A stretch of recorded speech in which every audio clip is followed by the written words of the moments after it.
So we're back. Thank you everyone for being patient real quickly. When we go in between these interviews that are live Skype ones, we have to kind of just take a quick second to bring everybody back on. But my next guest is a good friend, and I'll get into some fun stories about that in just a second. But I'd welcome Linkie Marais, who's calling in from California for me. So she's 3 hours behind. She's probably sunny where we got our rain. But hi, honey, how are you? I'm great. How are you? Yes, it is sunny. I mean, look, I'm not even in the chef I kit. don't want to I'm see it. I'm cooking in jealous. shorts. I don't even want to see it. I'm so jealous. So, Linkie, we have to, before we get into all our fun personal stuff, I got to give the quick background on you as a whole, because I know a lot, you, Okay. being that you came to New England, you were living in Mass in Attleboro, and you've been around and done a lot of events here in Rhode Island, so a lot of people knew you already, but Linkie was a finalist in season 8, right? Did I have that right? Yes, Food Network Stars season 8. Yes, Season Food 8. Network Stars season 8. And she was the most beautiful person on the show and the most bubbly and energetic person on the show. But that was an amazing experience for you. Oh my gosh, I learned so much about cooking under pressure, talking under pressure. I mean, right now I can kind of see you, but I can't see you. So you learn to talk to walls and cameras, and you learn to engage, whether you're talking to a camera or whether you're doing a live demo, and having people ask you about certain things. So it's a lot of fun.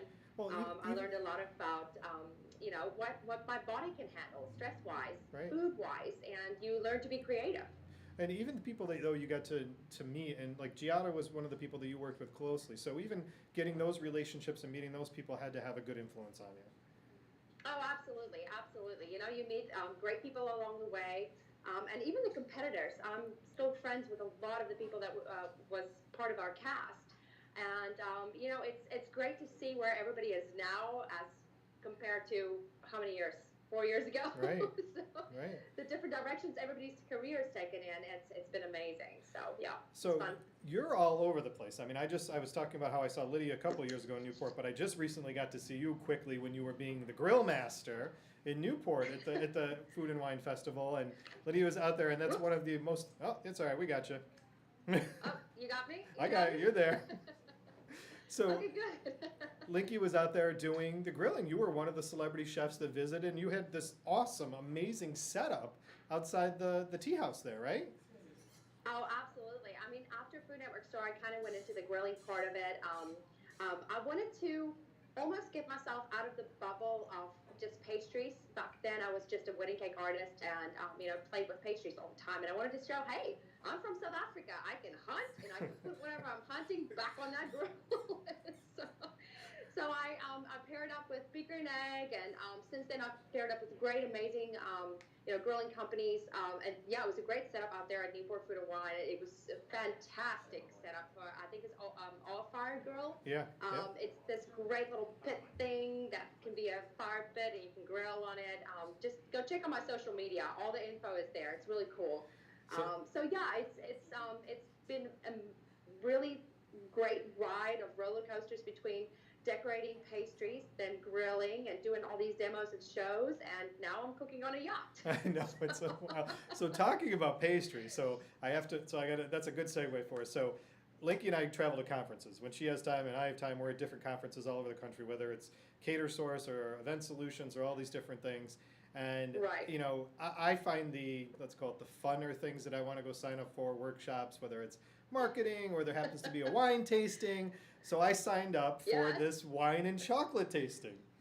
And I walk in the room, and Linkie's in the room with a whole bunch of other people, and she's kind of guiding the class. Now, I'm not a chocolate person, I have to admit that. I am a wine person, although, of course. So I automatically sat next to Linkie, and that's when we started to hit it off. And I kept trading my chocolate to her for wine. So that's how we really got together at this event. And ever since then, we see each other at least, hopefully, once a year or more when we're traveling to different things and out there and when you're visiting. But you still are out there making connections and networking and bringing your influence and your passion to people, which is amazing. And especially for people like me to be able to connect with you and become friends. So thank you for that. Thank you. I think that's part of being a chef. If you're a chef that loves to work with people and absolutely I get my fix for the day, if you will, if people love my food and if people love what I have to say about food. And it kind of keeps us as chefs, kind of keeps us on the edge. Like you're constantly thinking, what does the crowd want? What are people looking for? They want something new. They want something innovative. And so you guys out there keep us alive. So yeah, it's amazing. And actually, the owner of our yacht, which I'm at their house in California right now, cooking for Thanksgiving tomorrow for 35 people, and Wow. tonight we're doing a pizza and paint night for 20 people. So I'm making pizzas from scratch. Pizza and paint night. But, There's got to be wine involved in that still, right? oh, absolutely. Are you kidding me? I always have my Yeti with me, and people always ask, Linkie, what's in your Yeti? And I'm like, if it's past 10 o'clock, don't ask, because it could be champagne. Your Yeti, I love that. But that being said, our owner asked me, he said, Linkie, do you ever cook without wine? And I go, well, maybe breakfast. That's what Prosecco's for. That's what Prosecco's for, right? Right. If there's not mimosas involved, I mean, but yeah, I mean, wine just gives the food such a great flavor. Wine, all kinds of different liquors, brandy, whiskey. It just gives it, and basically when you cook with it, the alcohol cooks off, so you're stuck with that flavor. So then when you have a great wine pairing with that, then it just absolutely accelerates that whole experience. So it's absolutely fantastic. And it's funny that you say this. So my next guest that I have coming in is Ian, who is a sommelier here, and he's going to be talking about pairing up wines and some great things that are out there to get Thanksgiving into gear all the way through Christmas and New Year. So that's the next thing I'll be doing is tasting wine when I finish with you. But I got a couple hellos. Yeah, no, believe me, I'm jealous where you are. Come on now. So I got a couple hellos. Check it out. Check it out. Look at that. And I can switch my camera around and show you what's about to go in the oven. The one is still going. That's still mixing. But I've got my pecan pies ready to go in. Look at that. I've got a cheesecake in the oven. Oh my God. It's popping over of bubbles and fun. Between you and Lydia, I'm just like starving to death now with all this. You guys are killing me. Lydia was showing desserts and talking about it too. So I have a couple hellos that I'm supposed to give you from Jim Verity and the Carbati boys, some of your big fans that are out here and are telling me now that they're saying it's no surprise that we're talking about wine. So of course they know us both. So. Well, big shout out for the Carbati boys and Jim Verity. I mean, we always talk food and wine or tequila. One of those three. Or true. beaches, actually, too. So with all your traveling and what you're doing right now and you showcasing the desserts and everything, that's amazing.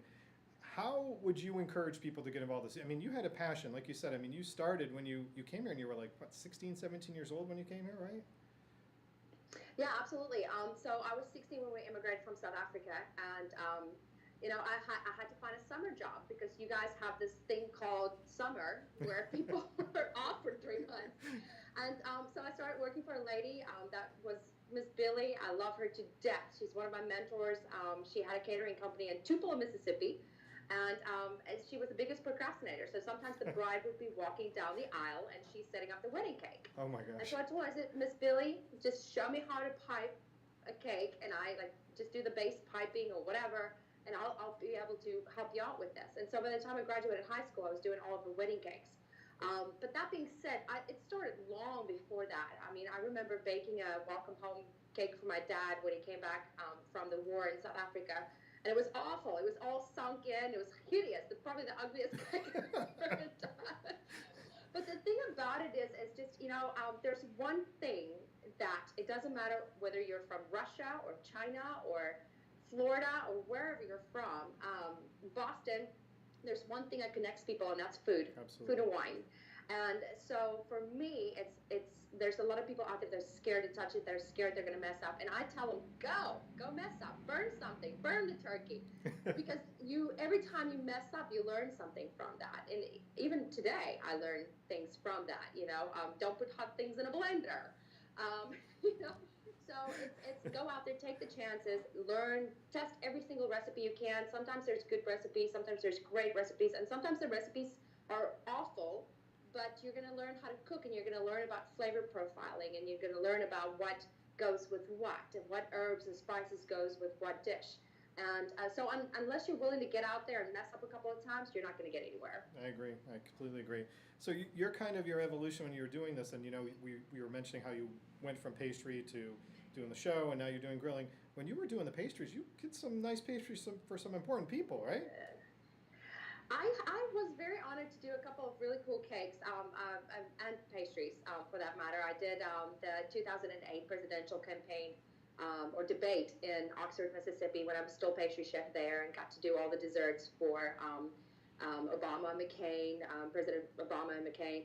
Um, Colin Powell came and visited for a very short luncheon that I, helped with and did the pastries. And even cooler than that, I'm in Boston, Massachusetts, and at George Montilio's Baking Company. I love George. We just texted back and forth yesterday, and I was there, and they said, "Linky, make sure this cake is good. It's for Frankie Valli's 80th birthday cake." Oh my gosh. And I was like, "Frankie Valli? Who's that?" And I was like, "Is that a rapper?" And they're like, "No." And when they started singing Sherry, oh Sherry, baby, I was like, "Okay, Then you knew, I got right? it. I'll make it good." So yeah, I got to do a couple of cool things for a couple of cool people. I've been very blessed with my career. I've done some cool stuff. No, you've had a lot of fun for sure, and you've been around some great things. So your progression there, do you think there's something else you're now going to progress to? I mean, you conquered the bakery, the grilling, you've got this cooking for 35 people down packed. What is you going to bring some more of your cultures in from South Africa and different things? You said that you're kind of going back to the outdoors-ish, feeling, right? Well, absolutely. I think that's why I love yachting.